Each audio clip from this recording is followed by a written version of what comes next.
નમસ્કાર, આપ જોઈ રહ્યા છો ગ્રોથ નાવ ન્યૂઝ ને હું છું આપની સાથે કિંજલ. સમાચારની શરૂઆત કરીએ તો મહત્વના સમાચાર સુરતથી સામે આવી રહ્યા છે, જ્યાં સુરતમાં દેહ વેપારના અડ્ડા ઉપર સરથાણા પોલીસ દ્વારા દરોડા પાડવામાં આવ્યા.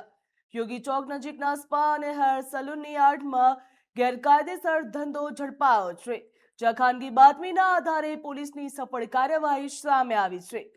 ક્લાસિક હેર એન્ડ કેર અને વેલકમ સ્પામાં તપાસ હાથ ધરવામાં આવી હતી, જ્યાં દુકાન માલિક વિનોદ શર્માની પણ ધરપકડ કરવામાં આવી. તો સ્થળ ઉપરથી ગ્રાહકને રંગે હાથ પણ ઝડપી પાડવામાં આવ્યો છે. 7 મહિલાઓને મુક્ત કરાવવામાં આવી અને સુરક્ષિત સ્થળે પણ ખસેડવામાં આવી, જ્યાં મોબાઈલ ફોન તેમજ રોકડ રકમ અને અન્ય પુરાવા પણ જપ્ત કરવામાં આવ્યા છે.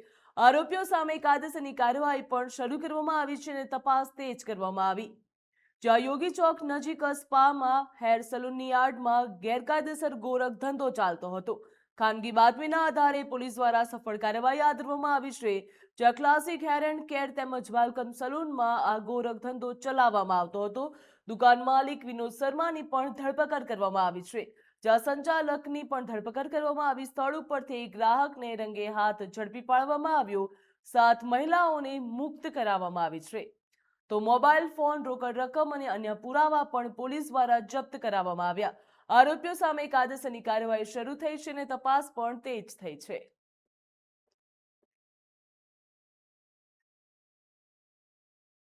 આગળ સમાચારમાં વાત કરીએ તો સુરત જિલ્લામાં વરસાદી માહોલ જામ્યો છે, જ્યાં કામરેજ, માંડવી અને ઓલપાડ તાલુકામાં ધીમી ધારે વરસાદની શરૂઆત થઈ. તો સુરત જિલ્લામાં વરસાદી માહોલ જામ્યો છે.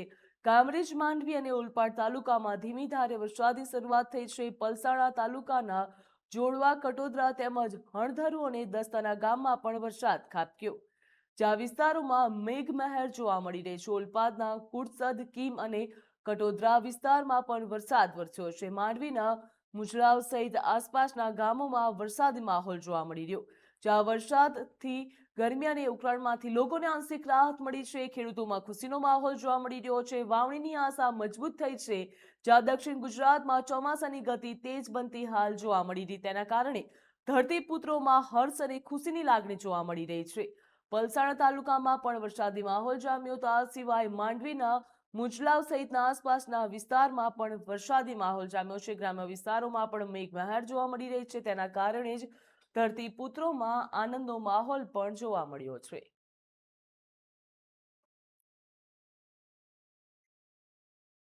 આગળ સુરતથી સમાચાર સામે આવ્યા છે, જ્યાં સુરતના નાસિરનગર ડિમોલિશન મામલે લોકો દ્વારા હાલત કફોડી બની છે. લોકોની હાલત કફોડી બની ગઈ છે, જ્યાં વરસાદ બાદ અસરગ્રસ્ત પરિવારો હાલ મુશ્કેલીમાં મુકાયા છે. વરસાદ વચ્ચે ખુલ્લામાં બેસવા માટે ત્યાંના લોકો મજબૂર બન્યા છે. તેમના દ્વારા અનેકવાર રજૂઆત કરવામાં આવી છે, જ્યાં હજી સુધી મનપા દ્વારા કોઈ પણ વૈકલ્પિક વ્યવસ્થા રહેવાની ઊભી કરવામાં આવી નથી. અસરગ્રસ્તોમાં ભારે રોષ અને નારાજગીનો માહોલ જોવા મળી રહ્યો, જ્યાં મનપા સામે તાત્કાલિક કાર્યવાહી કરવાની માંગ ઉઠી. વરસાદી માહોલ વચ્ચે મહિલા અને બાળકોને સૌથી વધુ મુશ્કેલીનો અનુભવ થઈ રહ્યો છે. નાસિરનગર મુદ્દે વહીવટીતંત્ર સામે અનેક સવાલો પણ ઊભા થયા, જ્યાં સુરતના નાસિરનગર ડિમોલેશનનો મામલો સામે આવ્યો હતો. વરસાદ બાદ લોકોને હાલત કફોડી બની ગઈ છે. વરસાદમાં નીચે લોકો બેસવા મજબૂર બન્યા છે, જ્યાં હજી સુધી મનપા દ્વારા વૈકલ્પિક વ્યવસ્થા ઊભી કરવામાં આવી નથી. તેના જ કારણે ત્યાંના લોકોમાં રોષની લાગણી જોવા મળી રહી છે અને વૈકલ્પિક વ્યવસ્થા ઊભી કરવામાં આવે તેવી ત્યાંના લોકો દ્વારા માંગ કરવામાં આવી રહી.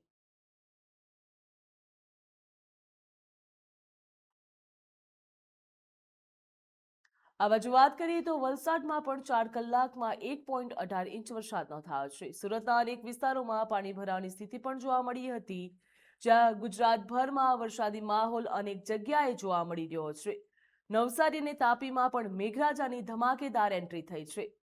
વરસાદ છતાં પણ રાજ્યના કેટલાક શહેરોમાં તાપમાનમાં પણ વધારો જોવા મળ્યો હતો, જ્યાં 23 જૂનની આસપાસ ચોમાસું ગુજરાતમાં વધુ આગળ વધે તેવી શક્યતા હવામાન વિભાગ દ્વારા વ્યક્ત કરવામાં આવી છે. હવામાન વિભાગે આગામી દિવસોમાં વધુ વરસાદની આગાહી કરી, તેના કારણે ખેડૂતોમાં ખુશીનો માહોલ જોવા મળી રહ્યો છે, જ્યાં વાવણી માટે અનુકૂળ માહોલ પણ સર્જાશે. નીચાણવાળા વિસ્તારોમાં પણ જનજીવન ઉપર અસર પડશે તેવું લાગી રહ્યું છે. દક્ષિણ ગુજરાતમાં વરસાદી માહોલ જામી રહ્યો છે, તો રાજ્યમાં ચોમાસાની ગતિ ઉપર હાલ સૌ કોઈની નજર ટકેલી છે. નવસારી અને તાપીમાં પણ મેઘરાજાની એન્ટ્રી થઈ છે,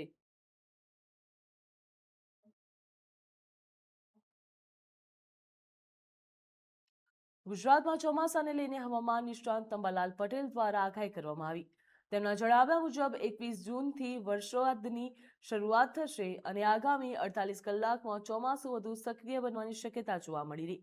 23 જૂનથી ચોમાસું આગળ વધશે અને 25 જૂન સુધીમાં મુંબઈ, મહારાષ્ટ્ર થઈ દક્ષિણ ગુજરાતના મોટા ભાગોમાં પહોંચી જશે.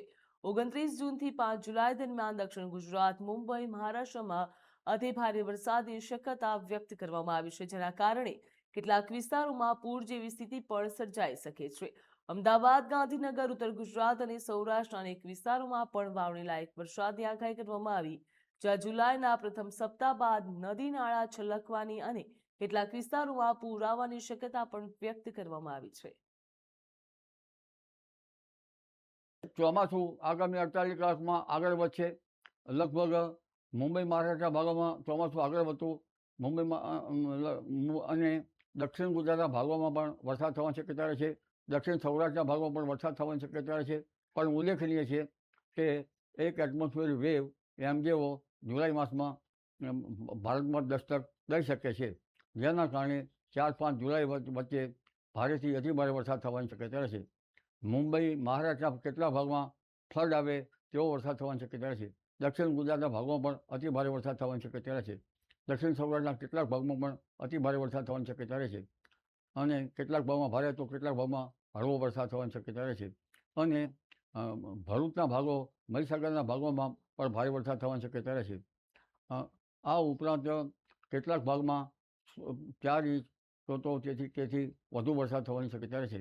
ઉત્તર ગુજરાતના કેટલાક ભાગોમાં પણ વરસાદ થવાની શક્યતા છે અને સાબરકાંઠા, અરવલ્લીના ભાગમાં પણ વરસાદ થવાની શક્યતા છે. પંચમહાલના ભાગોમાં પણ વરસાદ થવાની શક્યતા છે. કેટલાક ભાગમાં 1 થી 2 ઇંચ તેથી ઓછો તો કેટલાક ભાગમાં 4 ઇંચ કે તેથી વધુ વરસાદ થવાની શક્યતા રહેશે. એટલે હવે ધીરે ધીરે એમજીઓ સક્રિય થતાં વરસાદનું પ્રમાણ વધી શકે. અમદાવાદ ક્રાઇમ બ્રાન્ચને એક મોટી સફળતા હાથ લાગી છે. કુખ્યાત અબ્દુલ લતીફ ગેંગનો શૂટર અને 1992ના રાધિકા જીમખાના સામૂહિક હત્યાકાંડને તેમજ પૂર્વ રાજ્યસભાના સાંસદની હત્યા કેસમાં આજીવન કેદની સજા ભોગવી રહેલો મોહમ્મદ તસ્લીમ ઉર્ફે 7 વર્ષથી ઝડપાયો હતો. તો વર્ષ 2019માં પેરોલ દરમિયાન ફરાર થયેલો તસ્લીમ સતત પોતાની ઓળખ અને ઠેકાણા બદલતો રહેતો હતો. તો ક્રાઇમ બ્રાન્ચની ફિલ્ડ ઇન્ટેલિજન્સ ટીમે રાજસ્થાનમાં ખાસ ઓપરેશન ચલાવી તેને ઝડપી પાડ્યો છે. તો રાધિકા જીમખાનાના હત્યાકાંડમાં AK-47થી થયેલા હુમલામાં 9 લોકોના મોત થયા હતા. હાલ આરોપીને સાબરમતી સેન્ટ્રલ જેલમાં પરત મોકલવાની કાનૂની કાર્યવાહી હાથ ધરવામાં આવી છે. કે 1992માં અમદાવાદમાં રાધિકા જીમખાનામાં એક ખૂબ જ ચકચારી હુમલો થયેલો હતો, જેમાં 9થી ઉપર લોકોનો મૃત્યુ પામેલ હતો. એ પહેલા એક કેસ હતો જેમાં અમદાવાદમાં ઓટોમેટિક વેપન AK-47નો વપરાશ કરવામાં આવેલું હતું. એમાં જે મુખ્ય ટાર્ગેટ હતા એ લતીફ ગેંગ દ્વારા હંસરાજ ત્રિવેદી નામના ઈસમને હત્યા કરવાનું આખા કાવતરા રચવામાં આવેલ હતો. એમાં જે મુખ્ય આરોપી તસ્લીમ ઉમર શેખ હતો, એમને પહેલા લાઈફ ઇમ્પ્રિઝનમેન્ટની સજા મળેલી હતી, જે નામદાર સુપ્રીમ કોર્ટ દ્વારા પણ કાયમી રાખવામાં આવેલ હતી. એ 2019-20થી એ પરોલ જમ્પ ઉપર ફરાર હતો અને ક્રાઇમ બ્રાન્ચની ટીમોને બાતમી મળતા એમને ઉદયપુરથી પકડીને સલાખોની પીછે ધકેલવામાં આવેલું છે. જે આરોપી છે ખૂબ જ રીડા પ્રવૃત્તિના છે. એમને ખબર હતી કે ભાઈ પોલીસ જે છે ખૂબ અલર્ટ છે, એટલા માટે એમને ઉદયપુર જઈને ત્યાં લગ્ન કરવાનું પણ એમને લગ્ન પણ કરેલા હતા. ત્યાં એ કોઈકનો ખબર ના પડે એ રીતને એ સામાન્ય પ્રોપર્ટી ડીલિંગમાં પડી ગયું હતું, જેથી ત્યાંના લોકલ લોકોનો ખબર ના હોય કે ભાઈ આ એટલો રીડો ગુનેગાર છે. એ અગાઉ જે સાંસદ વલીઉલ્લાહના મૃત્યુ કેસમાં પણ મુખ્ય શંકાના દાયરામાં પણ એ તસ્લીમ એમાં આવેલો હતો. અમદાવાદના રિલીફ રોડ ઉપર ધોળા દિવસે હત્યાનો બનાવ સામે આવ્યો છે, જ્યાં એક શખ્સને ધારદાર હત્યાના ઘા મારીને હત્યા કરી દેવામાં આવતા ચકચારી મચી જવા પામી. હત્યાના પગલે કારંજ પોલીસનો કાફલો પણ ઘટનાસ્થળ ઉપર દોડી આવ્યો હતો અને મૃતદેહને પોસ્ટમોર્ટમ માટે હોસ્પિટલ ખાતે મોકલવામાં આવ્યો. ત્યારબાદ પોલીસે હત્યા કરનાર શખ્સની અટકાયત કરી લીધી હતી. જાણવા મળ્યું છે કે રિલીફ રોડ ઉપર જયશંકર નામના યુવકની સાકિબ સલીમ શેખ નામના યુવકે પૈસાની લેતી દેતી મામલે હત્યા કરી હતી. તો હત્યા બાદ આરોપી નાસી ગયો હતો, જેને લઈને પોલીસ દ્વારા તપાસ પણ હાથ ધરવામાં આવી છે. પોલીસે અટકાયત પણ કરી છે.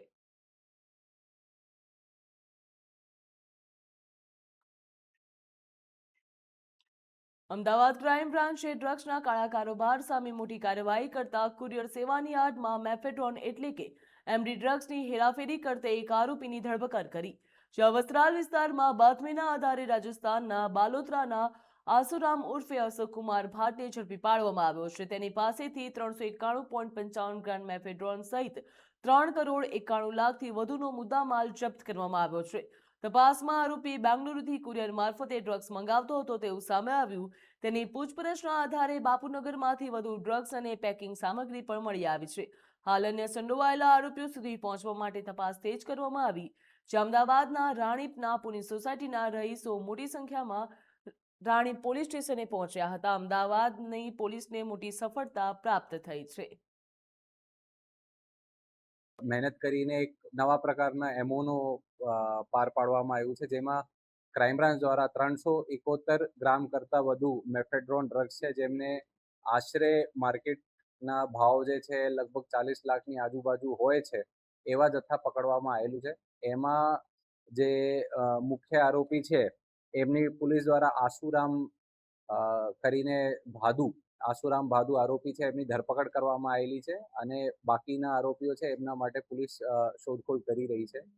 એ એમઓમાં ખાસ એ ધ્યાન ઉપર આવેલું છે કે એ લોકો રાજસ્થાનથી ડ્રગ્સ લાવતા હતા અને અહીંયા બાપુનગર વિસ્તારમાંથી અમુક કુરિયરની દુકાનો મારફતે એ ફક્ત ગુજરાત જ નહીં, બહારની જે શહેરો હોય, દાખલા તરીકે બેંગ્લોર વગેરે, ત્યાં પણ એ ડ્રગ્સનો કોરિયર મારફત નાની ક્વોન્ટિટીમાં કાપીને એ મોકલતા હતા. એ એટલા માટે કરતા હતા જેથી કોરિયરની દરેક ડબ્બા ખોલીને ચેકિંગ કરવાનું થોડું અઘરું હોય છે, કઠિન હોય છે. એ કઠિનાઈના દુર્લાભ લેતા એ લોકો આવી રીતે ચલાવતા હતા, જેના પર્દાફાશ ક્રાઇમ બ્રાન્ચ દ્વારા કરવામાં આવેલું છે અને આગળની તપાસ ચાલુ છે. એ લોકોના ઓલરેડી અગાઉ વોટ્સએપ ગ્રુપ અને જુદા જુદા ટેલિફોનિક રીતે એ લોકો ગ્રાહકોના સંપર્કમાં હતા. અગાઉ એમને બીક પણ લાગેલી હતી કે ભાઈ એ રૂબરૂ આપવા જઈશ તો કોઈ પોલીસને બાતમી મળશે તો કોઈ એ બાતમીદાર મારફત કે પોલીસ એમનો અટકાયત કરી શકે છે. તો એ લોકોને લાગ્યું કે ભાઈ પોલીસથી બચવા હેતુ એ કોરિયરનો દુર્લાભ લઈ શકે છે. તેમ છતાં અમારી જે ટીમો હતી એમના બાતમીના આધારે ખૂબ જ સૂઝબૂઝ રાખીને આ એમઓનો પર્દાફાશ કરવામાં આવેલું છે. આગળ સમાચારમાં વાત કરીએ તો અમદાવાદના રાણીપના પુની સોસાયટીના રહીશો મોટી સંખ્યામાં રાણી પોલીસ સ્ટેશન ખાતે પહોંચ્યા હતા અને વિસ્તારમાં ખુલ્લેઆમ ચાલતા દારૂના ધંધા સામે કડક કાર્યવાહી કરવાની માંગ કરી હતી.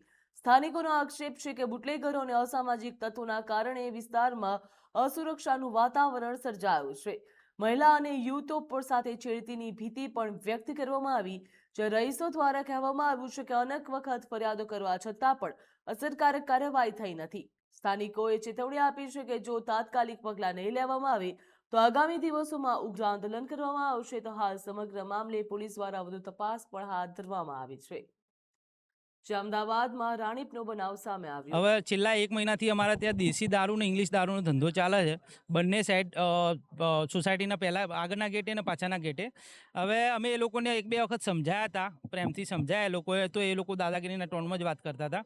અમે સવારે આવીને અહીંયા ફરિયાદ લખાવી પોલીસ સ્ટેશનમાં. પીઆઈ સાહેબના રૂબરૂમાં અમે ફરિયાદ લખાવી. પીઆઈ સાહેબે એક્શનમાં એવું કર્યું કે એનો અડ્ડો ટેમ્પરરી બંધ થયો છે, પણ એ અડ્ડો બંધ થયા પછીનું રિએક્શન એવું આવ્યું કે અમારા ત્યાંથી આવતા જતા છોકરાઓને બધાને ગાડી રોકીને મદ્રાસીઓ અને એના જે દારૂનો અડ્ડો ચલાવે છે એના બુટલેગરના માણસો બધા ભેગા થઈને અમના લોકોને દાદાગીરી કરતા હતા અને ધમકી આપતા હતા કે અહીંથી નીકળે તો જીવતા હળગાઈ મારીશું, જાનથી મારી નાખીશું. મારી ભત્રીજી ત્યાંથી નીકળી. મારો એક ભત્રીજો હતો, મારી ભત્રીજી હતી અને એની સાથે એક નાની મારી ભાણી હતી બેનની. એ લોકો ત્યાંથી નીકળ્યા રિક્ષામાં. તો આ અજય સાલ્વીના, ભારત સાલ્વીના મદ્રાસીઓ ભેગા થઈને અને એ છોકરીને રોકીને એની છેડતી કરી અને એને ગંદી ગાળો અને જાનથી મારી નાખવાની ધમકી આપી એને. મહિલાઓ પણ અને છોકરો અમારે એજ્યુકેશન 12 સાયન્સમાં મારી બેબી છે. આવવા જવાનો કોઈ બી ઓવર ટાઈમ હોય છે તો આવવા જવા માટે અમને તકલીફ હોય છે. વાલ્મીકી સમાજના છે તો બધા સવારે 5:30 વાગે સવારે જવાનું હોય છે, તો જેથી આવવા જવામાં એ જ રસ્તો હોય છે. તો એ લોકોએ આવી ધમકી આપી તો અમારે શું સુલે કરવાનું? મદ્રાસી દારૂના અડ્ડાવાળાનું જ્યાં અમને નામ નથી ખબર, પણ જે મદ્રાસી લોકો રહે છે ને એ લોકોએ આવી ધમકી આપી. હમણાં મગજમારી એ જ ચાલે છે કે છોકરી અમારી જતા આવતા અત્યારે નીકળી તો એને કહે છે કેમ અહીંથી નીકળી, કે કહે છે તને જાનથી મારી નાખીશ, અહીંથી રસ્તો તમારો બંધ છે કે નીકળવાનું નહીં. તો સાહેબ અમારે કહેવાનું ક્યાંથી? રાત વરાત છોકરીઓ છોકરા જાય આવો, અમારા ધંધા પાણી એવા છે, રાતે જઈએ સાંજે જઈએ તો અમારી છેડતી છાયા કરે, બધા ટોળું ઊભા રહે, અમારા સામે જોજો કરે, એટલે શું કરવાનું સાહેબ અમારે? મોરબી જિલ્લાના જેતપુર ગામે વીજ લાઇનના મુદ્દે ચાલી રહેલા આમંત્રણ ઉપવાસનો ત્રીજો દિવસ હતો. તો ઉપવાસના આંદોલનને સમર્થન આપવા માટે રાત્રે જાણીતા હાસ્ય કલાકાર હકાભા ગઢવીના લોક ડાયરાનું આયોજન કરવામાં આવ્યું હતું, જેમાં મોટી સંખ્યામાં લોકો ઉમટી પડ્યા હતા. હકભા ગઢવીએ જણાવ્યું હતું કે ખેડૂતો માટે મફત કાર્યક્રમ કરવાની જે ચેલેન્જ લીધી હતી તે પૂર્ણ કરવામાં આવી રહી છે. તેમણે ખેડૂતોના પ્રશ્ન પ્રત્યે પણ સહાનુભૂતિ વ્યક્ત કરી હતી. કાર્યક્રમ દરમિયાન હલાહલ ગઢવીને પણ ખેડૂતોના સમર્થનના નિવેદન આપતા કહ્યું હતું કે જેનું અન્ન ખાતા હોય એમના વિશે વિચારવું તો પડે. ખાસ વાત એ કરી હતી કે આ લોક ડાયરામાં કોઈ પણ રાજકીય નેતાઓને પ્રવેશ આપવામાં આવ્યો ન હતો. ખેડૂતોના આંદોલનને જન રાજકીય રાખવાનો જ પ્રયાસ કરવામાં આવ્યો હતો.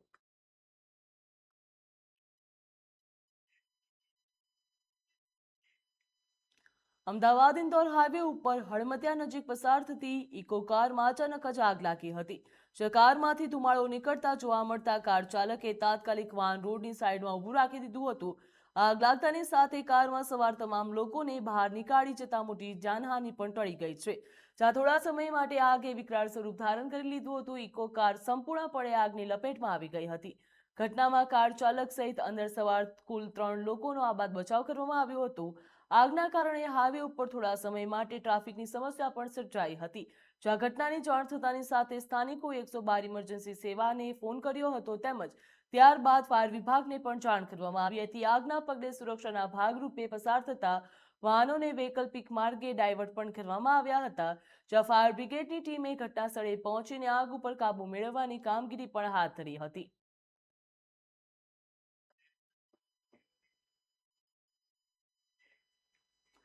રાજકોટના જૂના કુવાડવા પોલીસ સ્ટેશન નજીક જ એક યુવકની લાશ મળી આવી હતી. તો વિસ્તારમાં ચકચારી મચી જવા પામી. ઘટનાની જાણ થતાની સાથે જ કુવાડવા પોલીસ તાત્કાલિક સ્થળ ઉપર પહોંચી હતી અને તપાસ હાથ ધરી હતી. પોલીસની પ્રાથમિક તપાસમાં મૃતદેહ કોઈ ભિક્ષુકનો હોવાની માહિતી સામે આવી. જો કે યુવકનું મોત કયા સંજોગોમાં થયું છે તે સ્પષ્ટ થયું નથી. યુવકની હત્યા કરવામાં આવી છે કે આત્મહત્યા છે કે પછી અન્ય કોઈ કારણોસર મોત થયું તે દિશામાં પોલીસ દ્વારા તપાસ કરવામાં આવી રહી. મૃતદેહને પોસ્ટમોર્ટમ માટે હોસ્પિટલ ખાતે ખસેડવામાં આવશે, જે બાદ મોતનું ચોક્કસ કારણ પણ સામે આવશે.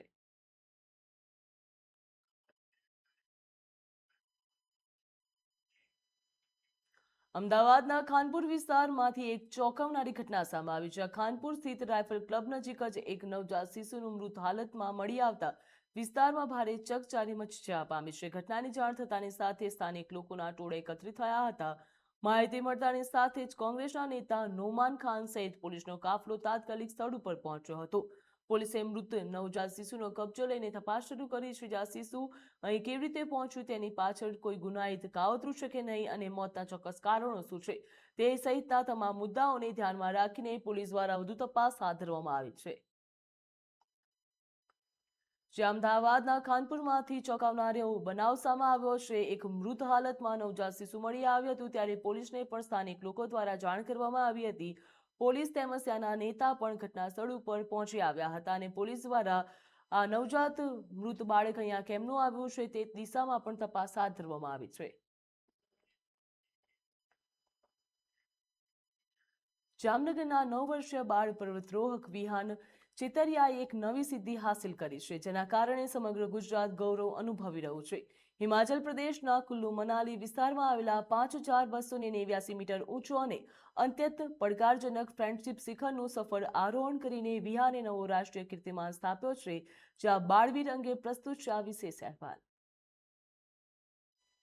જામનગરના નાનકડા સાહસિક વિહાન ચેતરિયાએ હિમાલયની ગોદમાં આવેલી એક વધુ ઐતિહાસિક સિદ્ધિ પોતાના નામે નોંધાવી છે. હિમાચલ પ્રદેશના કુલ્લુ મનાલી વિસ્તારમાં આવેલા 5289 મીટર ઊંચા ફ્રેન્ડશિપ પીકનું સફળ આરોહણ કરીને તેણે દેશભરમાં ગુજરાતનું ગૌરવ વધાર્યું છે.